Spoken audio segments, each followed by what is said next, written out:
A very good morning to all of you. Let us take the introduction to managerial economics and try to understand the basic concepts that are related with the managerial economics.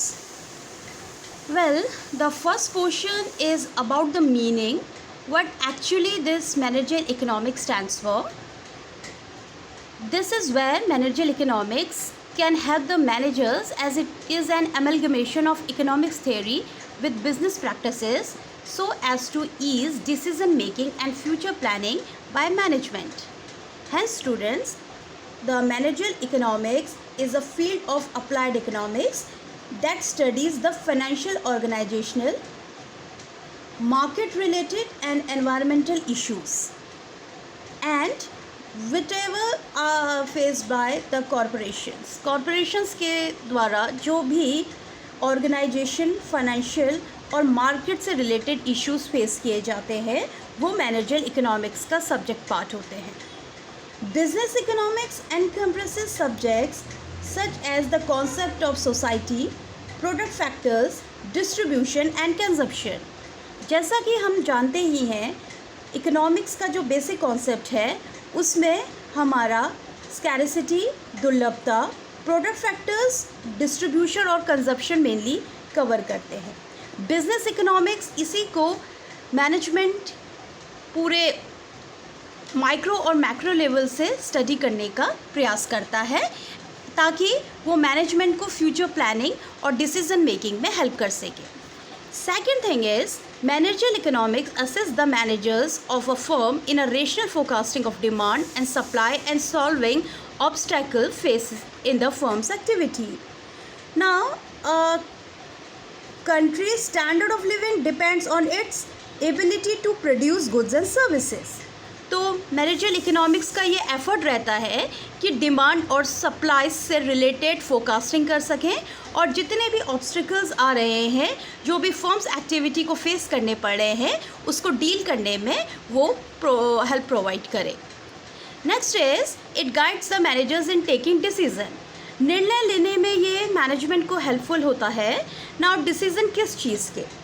As I से कि जो भी standard of living हमारा depend करता है किसी भी देश कंट्री का, तो वो डिपेंड करता है कि वहाँ पे कितनी एबिलिटी है कि सर्विसेज और गुड्स प्रोड्यूस किए जा रहे हैं.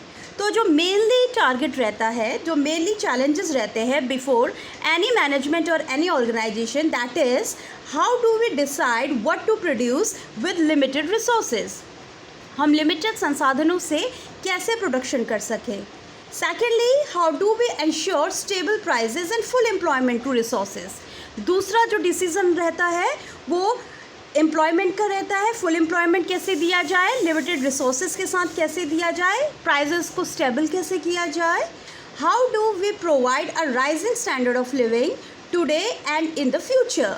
अगेन स्टूडेंट्स, कि जो हमारा कस्टमर है, जो कॉम्पिटिटर है और जो सप्लायर्स है, as well as relating to the internal functioning of a firm, the company, the any organization has the challenge कि किस तरह से वो स्टैंडर्ड ऑफ लिविंग को राइज कर सके, कैसे वो फ्यूचर में और वर्तमान में अपने कस्टमर्स को एक अच्छा जीवन स्तर प्रदान कर सके. इससे रिलेटेड जितने भी डिसीजन मेकिंग होते हैं वो सब आपका बिजनेस इकोनॉमिक्स के कॉन्ट्रेरी पार्ट होते हैं. Now let us learn about introduction to managerial economics in detail. Now, managerial economics can be defined as amalgamation of economic theory with business practices so as to ease decision making and future planning by management. ये इसका एक important role होता है जहाँ पे decision making और future planning एक अहम भूमिका निभाते हैं. To evaluate the trade economics aspects that influence the growth and development of the organization. किसी भी ऑर्गेनाइजेशन की ग्रोथ और डेवलपमेंट उसकी डिसीजन मेकिंग पावर और फ्यूचर प्लानिंग पर डिपेंड करती है. Next is managerial economics assess the managers of a firm in a rational solution of obstacles faced in the firms activities.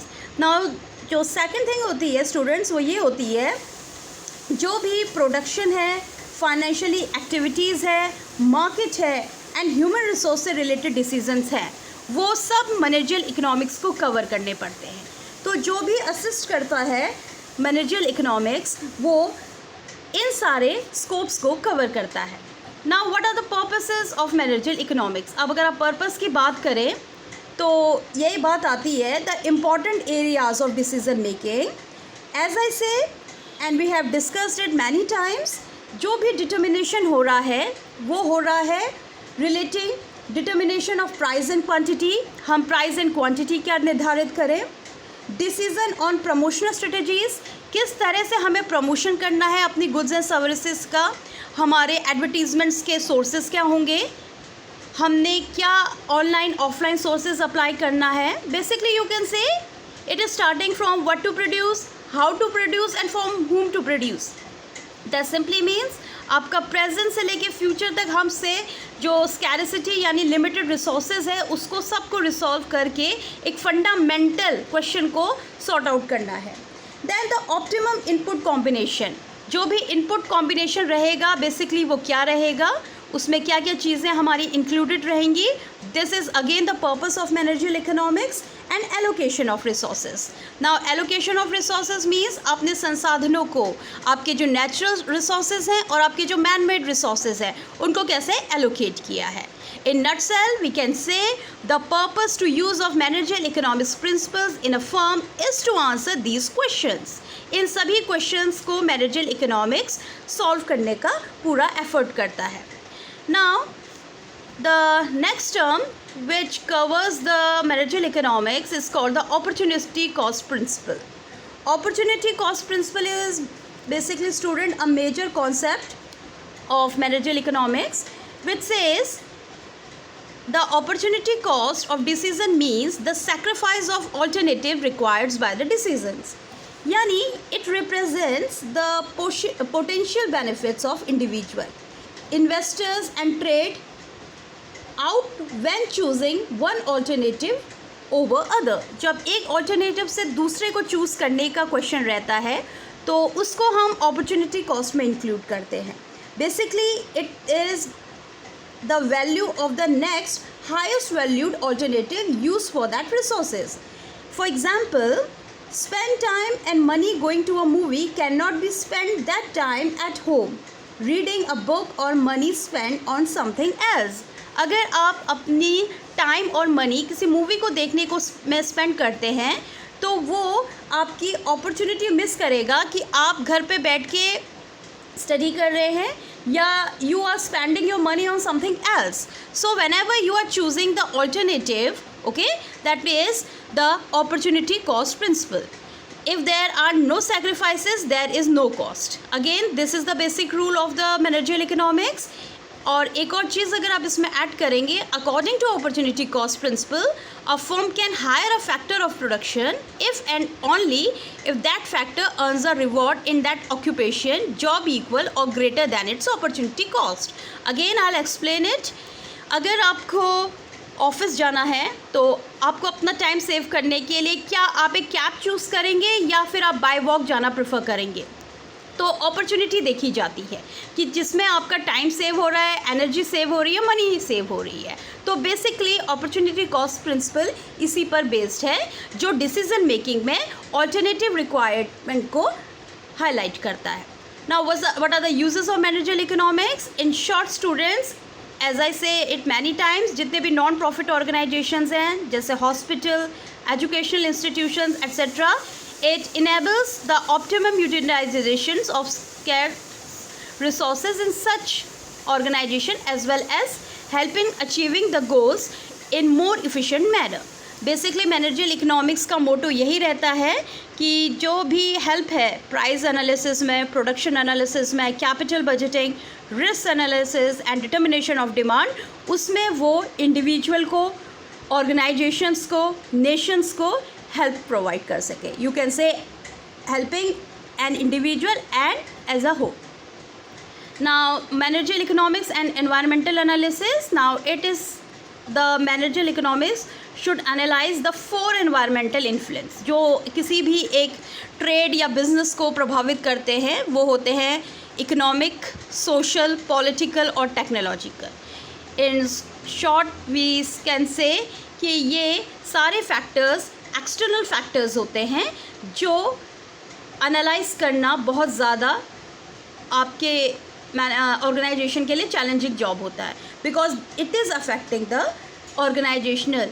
तो आपने किसी भी इकोनॉमिक्स को बिजनेस एनवायरनमेंट में अपना इंटरनल के साथ साथ एक्सटर्नल फैक्टर्स को भी स्टडी करना होता है, जिसमें जितनी भी इकोनॉमिकल एक्टिविटीज़ आ रही हैं, सोसाइटीज़ में जो भी चेंजेस आ रहे हैं, जैसा ट्रेंड है, पॉलिटिकल क्या आपकी पार्टी रन कर रही है, उनकी नीतियाँ क्या हैं, उनकी पॉलिसीज़ क्या हैं, और टेक्नोलॉजिकल कितने चेंजेस हो रहे हैं, कितना अपडेशन हो रहा है, कितना इनोवेशंस हो रहा है, that is the must part two study for any economics.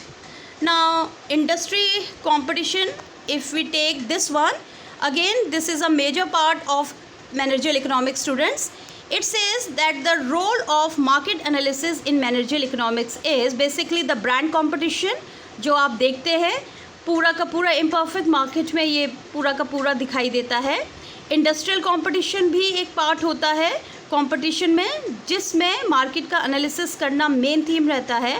Product का कंपटीशन है, then generic competition, hence the competition faced by the companies has been classified. Okay, वो कितना डिग्री ऑफ प्रोडक्शन कर रहा है, कितना सब्स्टिट्यूट अवेलेबल है. A competition in which the company considers all companies making the same product or class of products as its competitors is known as industry competition. As the examples are, Pepsi would consider all other soda manufacturers as their competitors. So for the managerial economics, it is very necessary to study all these competitions which are the part of imperfect competition. Now the law of demand, again the law of demand, क्योंकि बात यही हो रही है कि मांग और पूर्ति का आपको मार्केट में पूरा का पूरा एनालिसिस करना है. So you have to see the law of demand कि क्या हमारा क्वांटिटी डिमांडेड और कमोडिटी के प्राइस में किस तरह का रिलेशनशिप है, और जो अदर फैक्टर्स हैं क्या वो कांस्टेंट है. अगर इन अदर वर्ड्स हम बात कहें तो higher the price lower the demand and vice versa, other things remaining constant. हम सिर्फ यहाँ पे प्राइस और क्वांटिटी का रिलेशनशिप चेक करते हैं, अदर फैक्टर्स जो है वो हम कांस्टेंट मान के चलते हैं. Now you can see the graph students, this is a demand graph which is showing. A demand graph is a diagrammatic representation of demand schedule. ये ग्राफिकली रिप्रेजेंट करता है प्राइस को और क्वांटिटी के रिलेशनशिप को. As you can see, this line is for price and this horizontal is for the quantity demanded. The individual demand curve shows the highest price which an individual is willing to pay for different quantities of the commodity. जैसे जैसे price में change होता है, earlier it was P1 and then it is moving to P2. Then you can see the demand also decreased.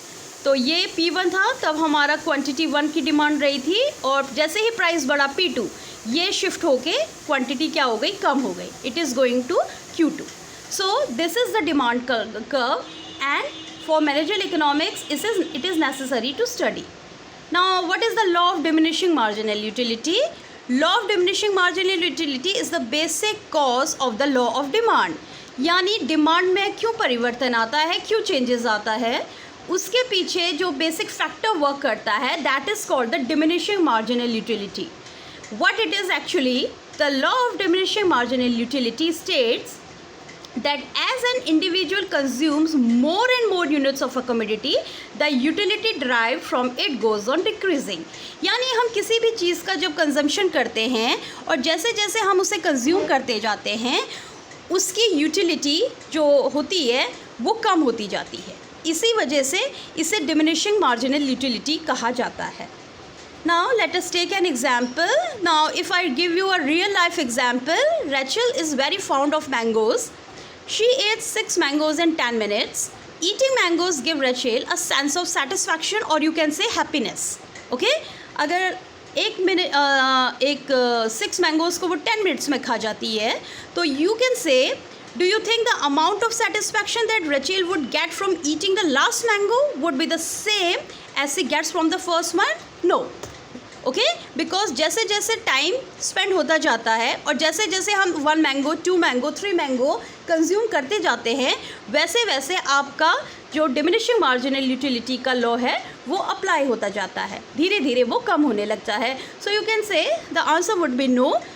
The last mango would be not as same as he gets from the first one.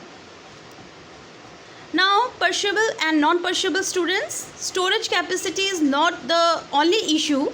The supplier also needs to consider whether or not the goods that they hold are perishable or not.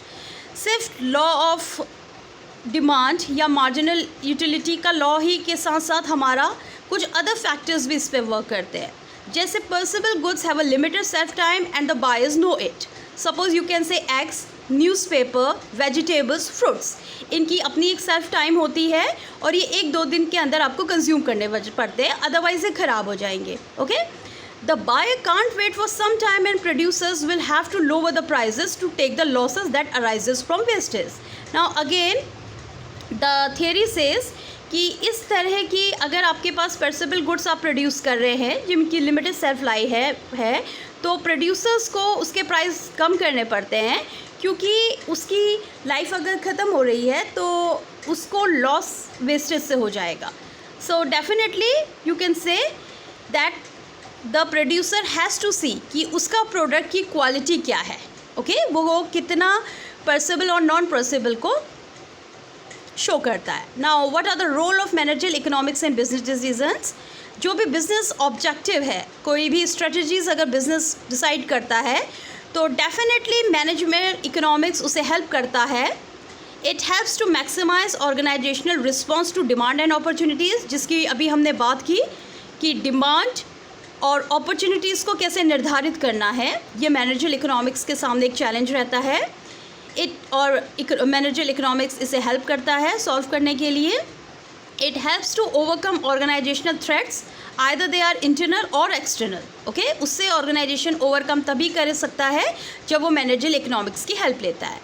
It helps to reverse organisational weakness.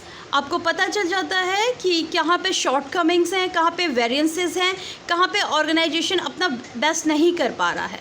So for that purpose also the managerial economics is giving help. Now, how managers can apply managerial economics, students? So simply, if we talk about this portion, then if a manager wants to increase the price of the product due to increase the cost of production, he should analyze the price elasticity of demand for that product so that price rise is not followed by substantial fall in the demand of the product. Yani, it is the application of demand analysis to the real world situation. अगर price बढ़ाना है, ठीक है, तो आप जब penetration में होते हैं तब आप प्राइस इंक्रीज़ नहीं कर सकते हैं. If you are a new player in the market, आपको धीरे धीरे प्राइसेस इंक्रीज़ करने पड़ते हैं. Okay, according to the demands and other factors. तो उसके लिए it is very necessary to analyse the price elasticity of demand, कि आपकी डिमांड में टाइम टू टाइम कितना चेंजेस आ रहा है, आपका प्रेजेंट कंज्यूमर कितना है, पोटेंशियल कंज्यूमर कौन है, और फ्यूचर में आप कौन से कस्टमर्स क्रिएट करोगे. तो इसके लिए मैनेजरियल इकोनॉमिक्स हेल्प करता है. So you can say to study the cost of production, to analyse the price elasticity of demand and to study the real world situation. This managerial economics helps the managers. Next is, managers should determine the price and output with the acquaintance of market structure and approaches pertinent of determination of price and output in the given market setup. Again students, it is also a challenge before the managers, because you have to study the external factors which are beyond the control. तो उसके लिए जितना भी political, economical, social या technological changes हो रहे हैं, time to time उसका study statistical tools and techniques के थ्रू, इकोनोमेट्रिक्स के थ्रू किया जाता है. तो मैनेजरियल इकोनॉमिक्स अप्लाई करता है वही क्वेश्चंस जो हमने अभी बात की थी, how to produce, what to produce and when to produce. So basically the optimum use of input and the combination and allocation of resources should be analyzed by the economics to use it fully. यानी आप managerial economics का full utilisation तभी कर सकते हैं जब basically आप market structure की स्टडी कर सकेंगे, जब आप मेजर कंपोनेंट्स जितने भी आपके अपॉर्चुनिटी कॉस्ट हैं, डिमांड लॉ है या सप्लाई है, उसका डीपली आपको नॉलेज होगा. In that case also, this managerial economics helps a lot in studying the real market situation.